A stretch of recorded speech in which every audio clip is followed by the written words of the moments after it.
generally down around here we probably start the 25th of April, right? Yeah. I'm not that pushed about getting the heifers done before that anymore. They're calving down anything up to 10 to 14 days earlier, especially if they're getting sex draws now. Like, there's no harm in actually starting breeding the heifers at the same time as the cows, or even a few days later, because they are coming in that bit earlier. Like, you delay for 3 weeks now and they don't go and calf. They're now 6 weeks later than what you would have been originally kind of thinking of doing anyway. Hello, I'm James Dunne, and you're welcome to the Dairy Edge, the Teagasc Dairy podcast. We're bringing you the latest information, insights and opinion to improve dairy farm performance. With the difficult conditions at farm level over the last number of weeks, a lot of the conversation has centred around feeding the milking herd properly, and rightly so. But one other group of stock, obviously, that are in question as breeding season nears is the maiden heifers, and a lot of queries have been coming in over the last couple of weeks in terms of managing maiden heifers as we move towards the breeding season. A lot of these heifers have possibly remained indoors or definitely turned out at a later date. I'm joined today by Teagasc Dairy Specialist Stuart Childs to give a bit of insight into what we can actually do now over the coming weeks, and maybe tips around breeding these maiden heifers. So maybe to start off, Stuart, I just mentioned it there in terms of a lot of queries come in. We've seen that in terms of the national webinar we run with regards heifers housed and what we actually do with them. And I suppose as we record this, the outlook is somewhat better, but there's a lot of heifers still housed maybe at farm level or very recently turned out. I suppose, have you bits of advice or what farmers need to be looking out for with regards to their maiden heifers? Well, sure, in reality, James, I'd say the vast majority of heifers are still in the shed. As you said, the forecast is only just beginning to show signs of improvement. So in the vast majority of cases, people have been trying to prioritise grass in the form of even zero grazing outblocks and so forth to get milk grass to milking cows and so forth. So there hasn't been that opportunity really to turn them out. So they're running about 2 months, maybe definitely a month and possibly 2 months behind schedule, depending on what part of the country you're in. So I suppose the big concern that seems to be out there is in relation to what's this transition going to be like now. So if the weather, please God, does pick up next week, surely, like we have seen, like we were saying on the webinar a couple of weeks ago, like that we're getting good drying in a very short space of time when we do just get the dry weather. And so if we do get a dry spell of weather, ground will firm up quickly enough and we will be able to turn them out. And there does seem to be a bit of concern that there's this change in diet is going to have an impact on them. To be honest, I can't see why that will be the case.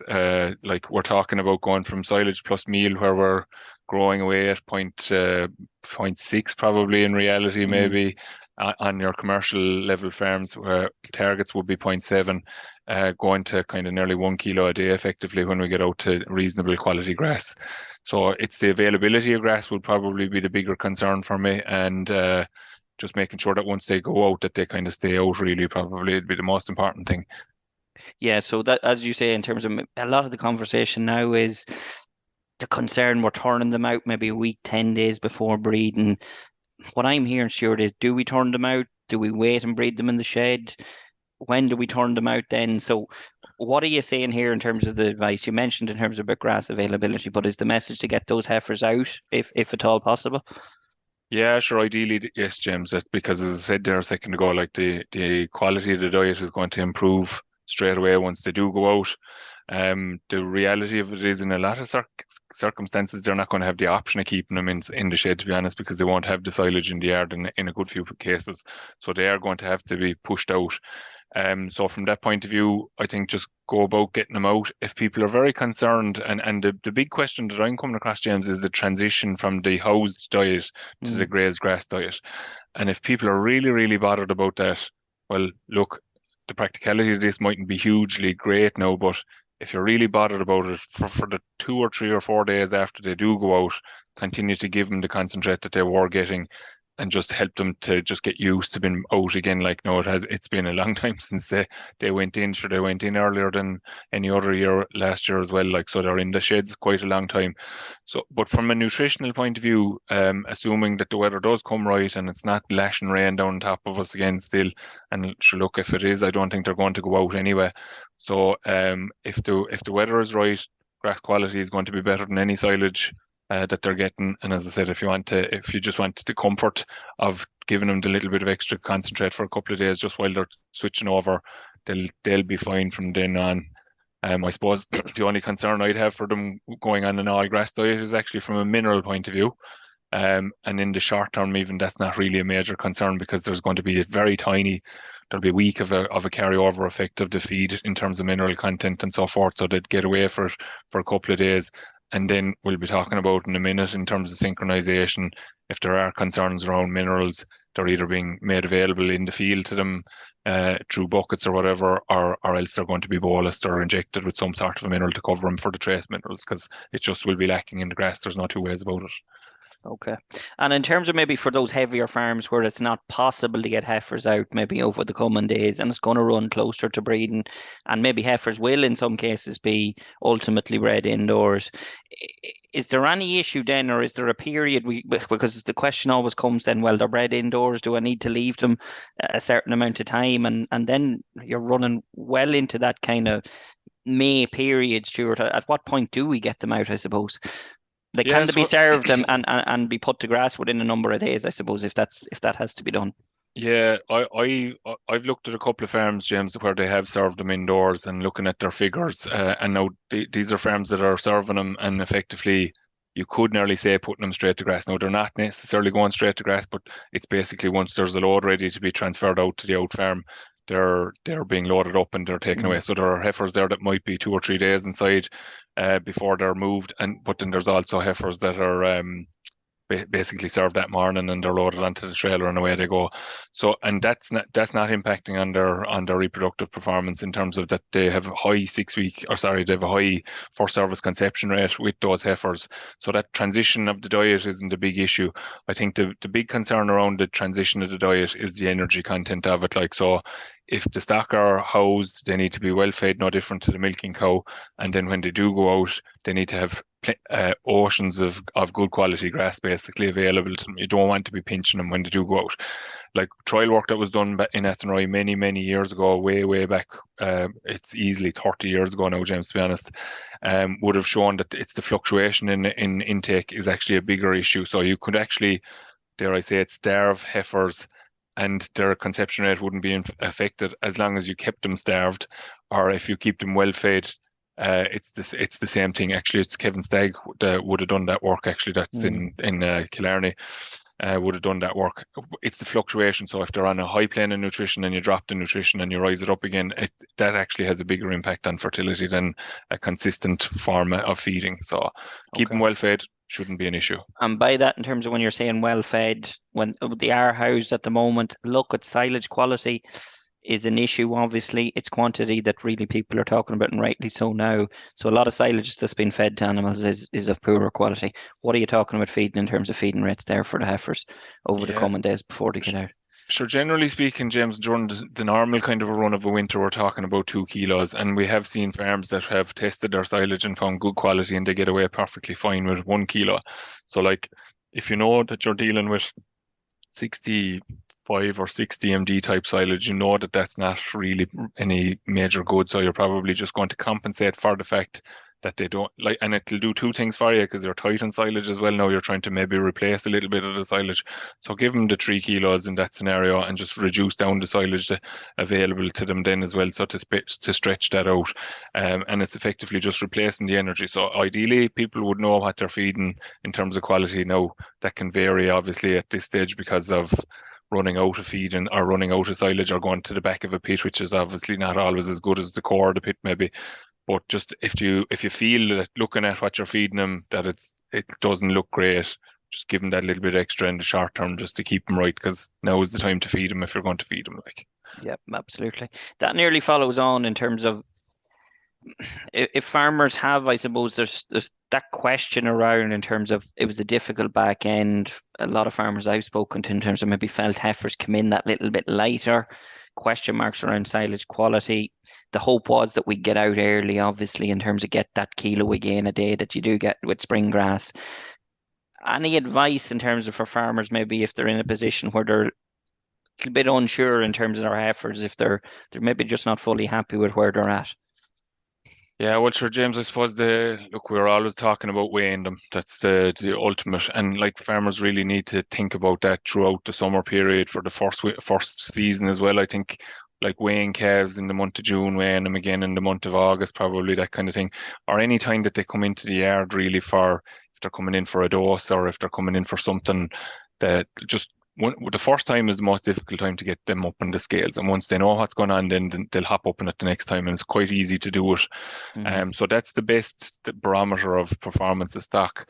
Like if you're unhappy with them, I think it's probably is important to weigh them. I think the big concern around conception rate here would be the use of sex semen on underweight heifers, that there's a risk that they're just not going to be at top gear basically in terms of reproductive performance, and you're putting a very expensive product into an animal that's almost borderline destined to fail as such in a way for you.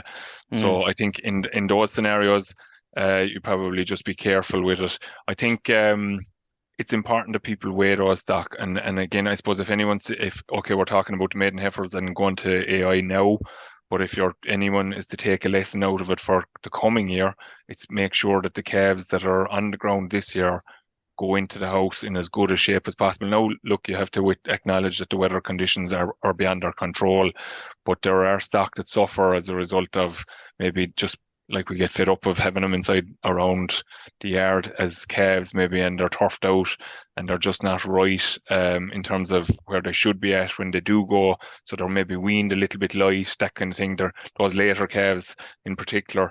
And they just never get going, and they're always the ones then. And like there's a cost in carrying these animals, so we need to make sure that they are performing and that we can get the return from them. So just the weighing is a very, very important piece.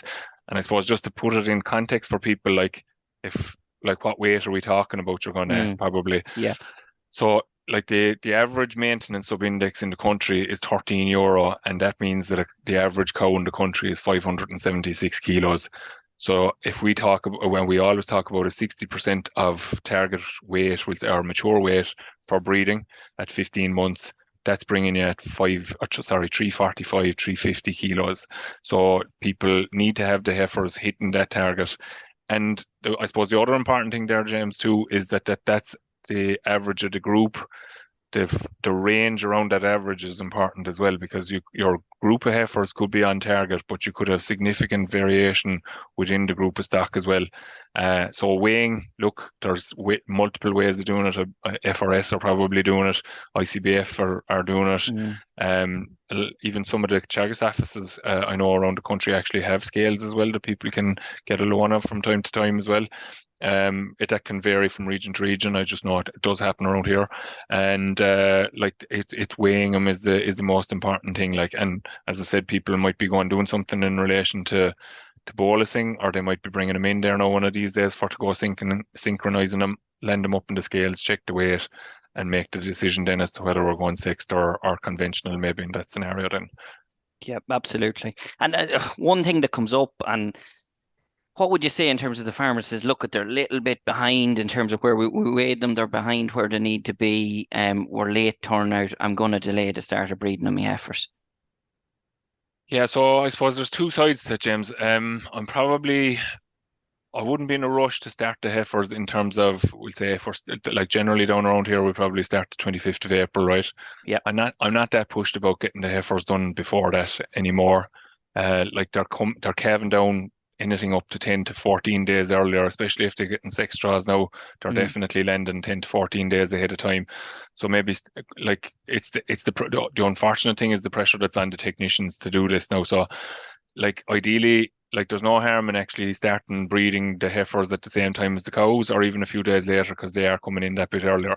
The risk with what you're suggesting there now, and I do come across that plenty of times myself as well, is like you delay for 3 weeks now, and they don't go on calf. They're now 6 weeks later than what you would have been originally kind of thinking of doing anyway. So like they're gone very late.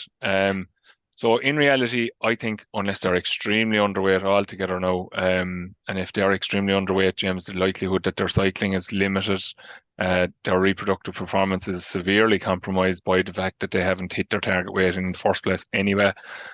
So you might even be looking at saying that these heifers aren't suitable for breeding. But if they're just marginally off target, I think you probably are on the side of caution in terms of steering away from sixth because of the cost of it. Go with your conventional AI them as planned, basically, and stick to the plan effectively. Like, it's not the solution to the problem isn't moving the date of AI. The solution to the problem is getting the stock right for future years.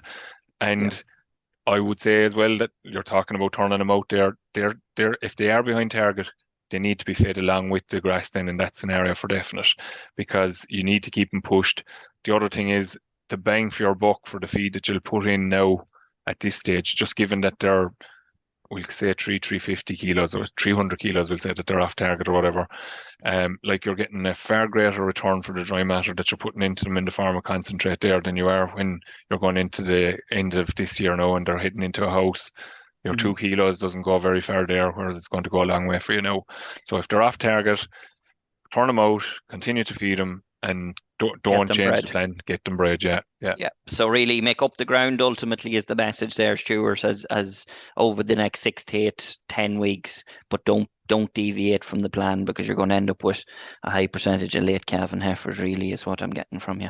Yeah, exactly. And like those late calving heifers, like they do take those few days extra, James, to come back cycling when they do calve for the first time. So like the likelihood is, like George used to always talk about them, that they get delayed they'll naturally get delayed potentially anyway during the course of their life cycle. So if we're late starting with them at the start, they ultimately end up on the lorry, like is what George used to be saying about them, because they just in a tight seasonal calving system, they'll end up leaving the herd.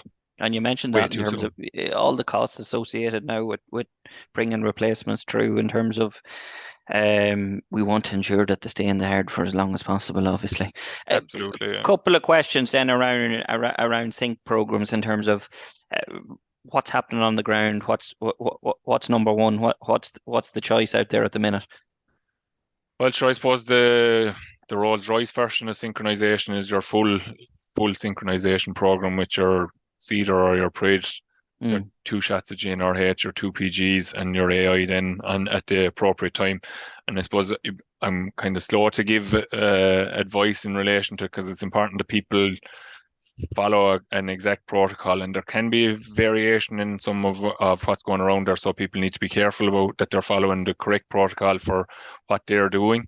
Like some vets are using slightly different protocols, but what Stephen Butler is recommending is the 8-day program for the heifers, and like write that up somewhere very clearly. And I think a very good point made by Donald Patton a couple of years ago was in relation to the drafting gate. No, it was in relation to late calvers. He was talking about set up the drafting gate type scenario, or so for the heifers that means setting the reminders on the phone that they have to be done on such and such a date. It's grand to write it up on the board, but it's to remember on Thursday morning that you're actually supposed to inject these heifers at whatever time it is on that day, rather than remembering it on Friday morning that I was supposed to do that yesterday, because that's where a lot of the trouble seems to be happening with the sync programs, is that there's people getting mixed up maybe with the injections, and maybe just not giving them on the right days as well. So set out your program, follow the program to the letter of the law, and that actually means very tight on time as well, James. So like if it's 2 o'clock, it's plus or minus half an hour at best, like really around the 2 o'clock. Like it's not okay to go at it at 3 o'clock or 4 o'clock in the evening when we get time to do it. Like, need to touch base with the AI tech, I'd say, probably as well, Stuart. Like, there's a lot of animals being bred in a period, just to make sure that it fits in with that. That's your starting point, actually, James. They'll tell you what day they're available, and then you have to work around them to make it happen. And the other thing is the time that they're going to come. In a lot of cases, you'll find that the heifer programs are being done in the middle of the day, because obviously they've AM calls, or maybe AM and PM. Sometimes some of them are doing AM and PM to try and get through numbers in the early part of the season as well. So all that, like what time they're coming at, that's the starting point, and you have to work backwards then as to when the whole program starts and when the injections have to go in. Benefits of that program, it obviously comes at a cost, Stuart, and I think you've some analysis done at that. Some people are asking the questions, and I suppose I get your thoughts on this now. A sync program, sex, semen, it's all adding up in terms of costs of breeding these heifers. What are you saying to those farmers? Yeah, sure. Look, I can't take the credit for it now, because the Stephen and Elodie and Lawrence would have done the actual information behind it a couple of years ago. But they've looked at it. I suppose the big problem that you have, James, is that there's a bill there from whoever supplies the prids and the injections and so forth, and it's mounting up like it's. I suppose you could look conservatively. I'd say it's €30 an animal. It could be. There's a bit of a range around that €30 as well. Some people are getting it better. Some people are paying more for it. And then you throw the six straw on top of it, and like you're in or around €100 a head for that scenario. So it is expensive, but the reality of it is like you're going to have an awful lot of your heifers calved early. You're going to have you will effectively have all your Frisian replacement heifer calves born in the first 3 weeks of your breeding season if you follow the sync program or if you go with the sync program. And there are huge spin-off benefits to that as well now. So we've spent a couple of minutes talking about weight and being on target. Like very simply, if you put it that these heifers are 15 months of age when they're being bred, and we talk about 20 kilos gain a month, 15 by 20 is 300 kilos plus the weight of the calf at 40 kilos or so is your 340, 350 kilos. Like, so you have them calved all at the start of February and they are so well set up to actually hit their targets. The other thing is, I know I've often, one of the previous advisors down in Waterford used to often say about having two groups of calves on farms and lads don't like it. It's the reality in terms of calf management. But if all your heifers are born in last week of January and the first 2 weeks of February, they just get off to a great start. Like there's no issues in sheds because they've been washed out and cleaned. All the equipment that's been used is clean, sanitized, etc., etc. They're over the risk period once, like the 3 to 4 weeks of age before there's any bit of a burden that they're going to be challenged with, and they'll ride out any storms in a lot of cases in that situation. So that you have a much better group of heifers. You've heifers that are on target then. Emer's loads of work done in relation to how the heifers being on target is important in terms of their ultimate milk yields as both first lactation and throughout the rest of their lives. And I think from a labour point of view, James, like the sinking, okay, there's 4 or 5 interventions or whatever it is, but it's on your terms. Like that's the big thing from my perspective, that you can say that on next Tuesday at 2 o'clock we have to do X or Y. It's not, oh geez, there's some of the heifers bulling. We have too much to do. Like, and it's a headache for people then. Like, it does away with the probably the need for that heat detection for a period on those outside blocks as well, which is extremely challenging, James. In reality, we're talking about a minimum of 3 observations per day. Ideally, like best practice is 5 observations per day. I'm not coming across people who have that time anymore. I don't know, did they ever have time? They certainly don't seem to have the time now. So, like from that point of view, synchronization does a huge amount there for taking control of the breeding season for yourself, with the heifers. One thing that is, and absolutely in terms of on side with you with regards to that, and a lot of, as you say, in terms of the what we're doing in terms of getting the heifers in and in terms of the injections and so on and so forth, that all happens before you're starting to watch cows and stuff as well, which, spreading out the labour maybe as well at farm level. But the repeats, and we've seen people get great results with synchrony, Stuart, 65-70% plus in some cases with sex semen. But then they said, you know what, my repeats didn't go great. What's the advice there? Because it is condensing the repeats, and some people do seem to be getting caught there. Maybe they're throwing out that bull and expecting him maybe to do a lot of the heavy lifting in terms of repeats. Yeah, sure. Ultimately, James, like the reality of it is that the idea of sinking them in the first place is that they're calved early. So if we're not going to follow through with the AIing of the repeats, we're going to compromise all the effort that we've put in. Now, we're not going to undo it completely, but we're going to undo a proportion of it. The reality of it is we're talking about a group of heifers. We don't have mature bulls with them. They're always the ones that will have the young bull because obviously the size of them and so forth. And these lads, they don't really know what they're at some of the time, so they mightn't be always fully functional in terms of figuring it out for the first time. And then you're throwing a whole load of heifers at them, all of a shot as well, because they're all coming back in effectively, we'll say 18 days to 24 days, but heifers probably a little bit less.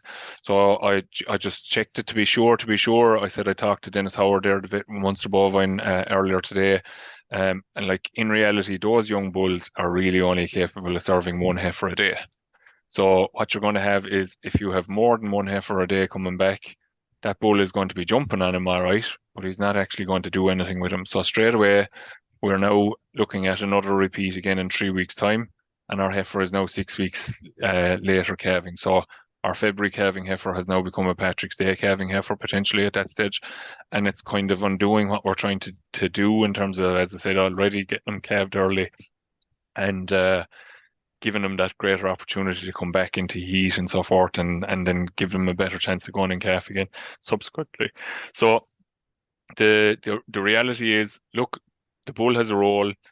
Stephen will tell you that there is a possibility that there's going to be some one or two, maybe depending on the size of the group of heifers, that could actually come bulling from the day that they're served up to day 18, we'll say, when the start of the repeats come. So the bull goes in then at that stage.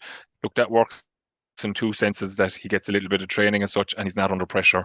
But if you're going to have anything more than one a day repeating, and you have really no control over that, James, like you don't know, like they're all served on the one day, but there's nothing to say that you won't get all of them coming back on the one day in terms of a repeat either. Chances are slim, but that bull is just going to have no capacity to actually put them all in calf. So you have to, I can't emphasize this enough, have to AI repeats in a synchronization situation for that first repeat, at least.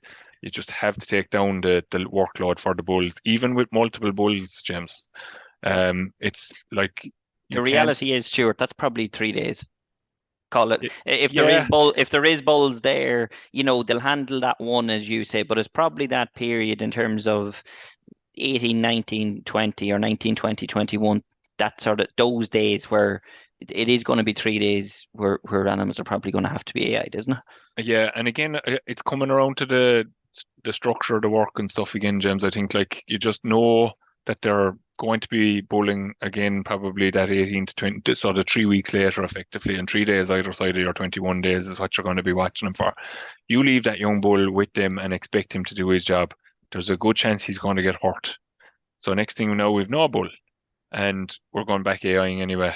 So I think it would be an awful lot easier, especially with the cost of the investment in the bull in the first place, if we just AI that first round of repeats and give him a fighting chance then when it comes to the next round, because there'll be some one or two probably. But the idea that you're going to get away with synchronizing 30 or 40 heifers or 25 or 30 heifers, and that the bull is going to be capable of dealing with them coming back at you. And Dennis was making the point as well, James, actually, like we're talking about the Rolls-Royce version there, but the people that even do the PG synchronization as well, bull is going to be under fair pressure there. He has only 7 or 8 days effectively of repeats again in that scenario. And could be a lot of work there in a very short space of time for a young, incapable bull, effectively. That was my next question, actually, and probably my final one in terms of the interest of time. But in terms of there's nothing wrong with that. In terms of we've talked about that that cedar and fixed time program. But for people that do want it, that 7 days and the shot of PG, Stuart, there's nothing wrong with that, is there? It worked for years and it still does. Yeah, no, the only issue with the shot of PG, James, is the timing of AI for the sixth, and like what Stephen is doing with the recommendation around the sync program, the full sync program, we'll call it, is just trying to eliminate the risks associated with trying to identify the start of heat for that sixth straw insemination, which is very important. So you're getting 100% submission rate, and then you're guaranteeing that you're serving them at the appropriate time by doing the full sync program.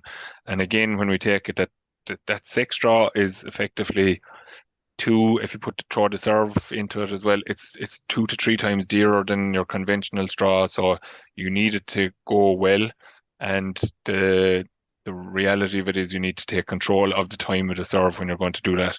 You're also using the sex semen on these animals because they're your best genetic material. You're trying to get the best next generation on the ground that you can. So that's why we're doing it. So I suppose, again, the other side of the 7 days heat detection and the PG, James, is that it's time consuming. Like you have to heat detect for the 7 days. then you're injecting again, and then you have to heat detect again for the couple of days after that as well. So it's not, yes, it's cheaper. If you added it all up and put a cost on your time and so forth like that, I'm not so sure that there's a huge difference in the whole thing. The other thing is, look, it's probably not as significant as you would in terms of breeding naturally, but like, okay, if you're expecting to calve on the 1st of February with the full sync program, you're going to have probably half of the heifers will be calved just ever so slightly before that. You'll have all your heifers calved very early on. The return on investment in the full Rolls-Royce sync program is actually in the spring of next year when you have milk flowing into the tank at a very early stage. And those heifers are set up then, as I said, and you get that good quality group of heifer replacements on the ground very quickly. Now, you can argue that you'll get that with the PG shot as well, but I think there's a lot of time and effort going to go into it to detecting right, and you're not so sure about when did they actually start coming in heat in that scenario. So what I'm hearing is ultimately keep your heat detection for those kind of 3 days that you need to be AI in the repeats from the Rolls-Royce program. Any one last comment on that in terms of, is there any aids that benefit there in terms of heat detection? Tail paint often isn't very, very good on those heifers. What do you see in this working well at farm level? Without a doubt, James, the scratch cards work really, really well for heifers. The belt and braces, as Doreen would often call it, is to use the paint sticks as well on the tail. But the scratch card put on correctly, and that means patience when you're putting them on. So you have to wait for that glue to get a little bit tacky. And once it gets tacky, you can stick on your card and they stay on quite well. And they really do show. Just be careful with them though, James. If heifers are in fields with low hanging bushes and stuff like that, they can get scratched with them, and they can lead to maybe false heats being identified and so forth. But they generally stand up to scrutiny in terms of, just look at they do exactly what they say on the tin. When they're fully rubbed off, that heifer has been in heat.